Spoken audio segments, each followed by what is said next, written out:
Mais qu'est-ce qui vous a fait penser qu'il y avait un appel spécifique à Angoulême?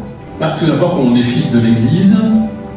On a vu dans le fait que ce soit l'évêque qui encourage le projet, qui discerne avec nous le lieu d'implantation, on y a vu quand même un signe positif. Ce sont aussi les signes vocationnels, c'est-à-dire les vocations que le Seigneur nous envoie depuis le début de la fondation.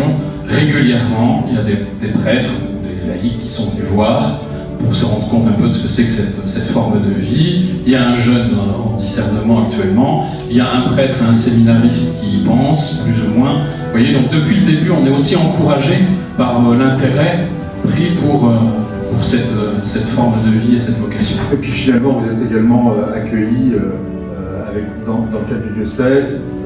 Là, vous racontiez tout à l'heure qu'il y a eu une rencontre il y a une quinzaine de jours avec d'autres prêtres du diocèse et cette venue maintenant est acceptée par vos autres confrères. Au début, les prêtres du diocèse ont été un peu réticents ou été un peu interpellés par ce qui pouvait sembler comme étant une espèce d'installation qui resterait là et on ne pourrait plus bouger.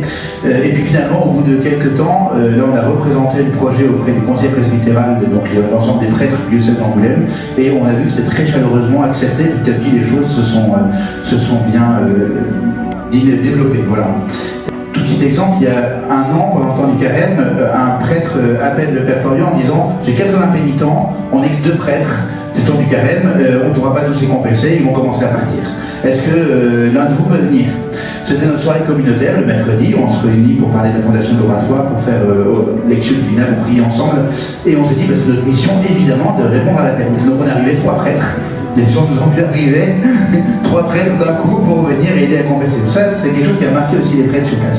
Et puis l'enthousiasme de beaucoup de gens autour de nous, le général Lebel en est un exemple, et pourtant on ne le connaissait pas avant qu'il vienne d'Angoulême, mais beaucoup d'amis d'Angoulême qui sont là, et puis là ce soir aussi, qui sont les ambassadeurs du projet, et qui nous font dire que oui, c'est vraiment quelque chose que le Seigneur veut, parce que c'est pas nous, avec notre projet, qui essayons à tout prix nous implanter, mais il y a beaucoup de personnes qui disent allez, on y va ensemble.